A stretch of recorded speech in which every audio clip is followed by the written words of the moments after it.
Next in to see Dr. Christian is 26-year-old Amir, who for 3 years has lived in confusion, keeping the condition of his breasts a secret. Personally, it's embarrassing because I think I've got a woman's chest area. I haven't even told my wife yet. I think she'll be probably ashamed of me. So, Amir, tell me how I can help you. I've got a problem, like, on my chest area. It's quite large, like the nipple area itself, and it produces fluid when I squeeze it myself. Let's have a look and then we know what we're talking about. So you have quite prominent breasts, don't you? And they've developed that sort of pointiness that gynecomastia, man boobs, as we say, often does get. Show me the stuff that comes out. You just squeeze like this. Oh, gosh, you really can, can't you? And the same thing on the other side as well? Wow, OK.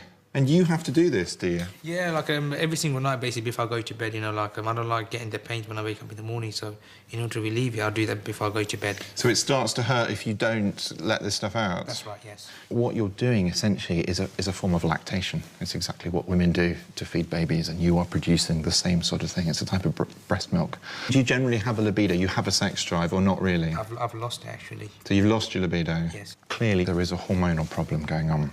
There's lots of different causes of it. The commonest one is a problem with the pituitary gland. Now, your pituitary gland is just underneath your brain. It's a little tiny gland that secretes a whole range of different hormones.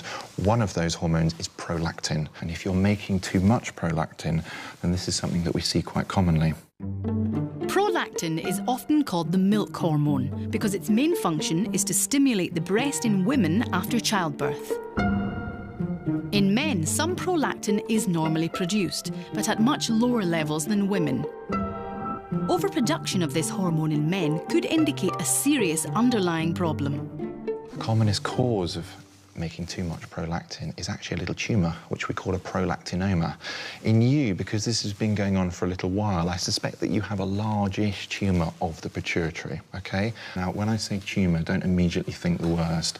It's a slow-growing, benign tumour that gradually secretes a hormone, and we can control it with drugs to stop it doing this. Okay.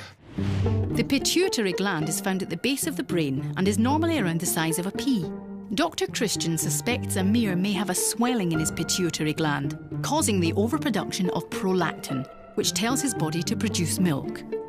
So what I'm going to do really urgently is send you straight off to see a consultant endocrinologist, a sort of hormone and gland specialist, to do these blood tests and to give you a head scan, and then from there we decide what we do after that. All right, how do you feel about all that? I feel OK about it, yeah. It's probably a bit of a shock, isn't it? You weren't expecting that, but we know how we can treat it, which is good news. All right? Yeah.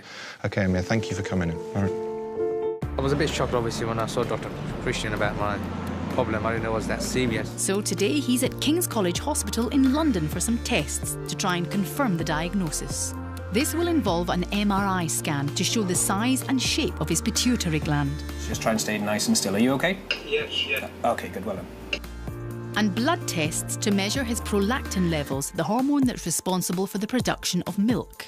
Consultant endocrinologist Dr. Simon Elwin has been looking at Amir's results. The blood tests show that Amir's prolactin level is over 4,000 units, which is 10 times the normal level. This is the cause of his lactating breasts. And Dr. Aylwin has found something on the MRI scan which explains it all. That's a picture of your head. OK. And this is the swelling pituitary tumour that we've got here. Just to give you an idea, we can just put a measurement on there. So that's about 3 centimetres in its longest. A prolactinoma is a treatable non-cancerous tumour of the pituitary gland. It affects around 1 in 10,000 people, women more commonly than men. We can give you some medical treatment which will bring down the prolactin level and get your symptom better. It may be that that can actually cause the tumour to shrink down as well.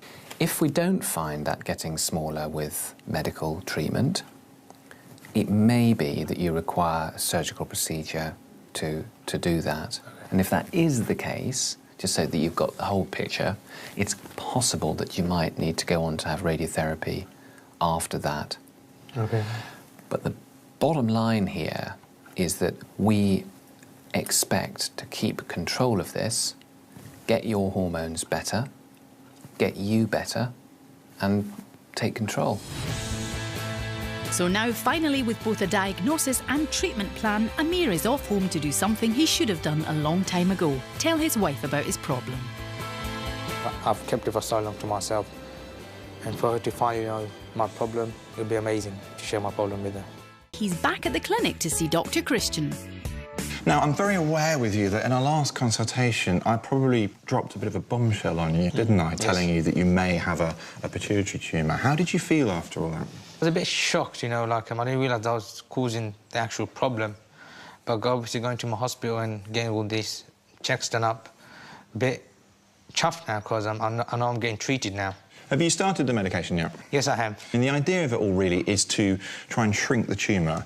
The prolactin level, that stuff that I was telling you was causing all of your problems, should start to drop, and we can see that by doing blood tests. Now, I know you hadn't told your wife about any of this, had you? Have you done so now? I have already. Well, since after the hospital appointment, I've told her. And how did she take it on?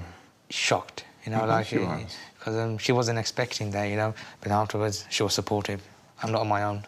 It's important to share these things with people, because you're going to have little worries and issues, and you should share those worries with someone. Now she's looking after me. Yeah, that's a good thing. Well, Amir, look, keep your very positive, sensible attitude towards this, and I hope that things work out well in the future, and thank you for coming back. OK, nice to see you. Bye. Bye.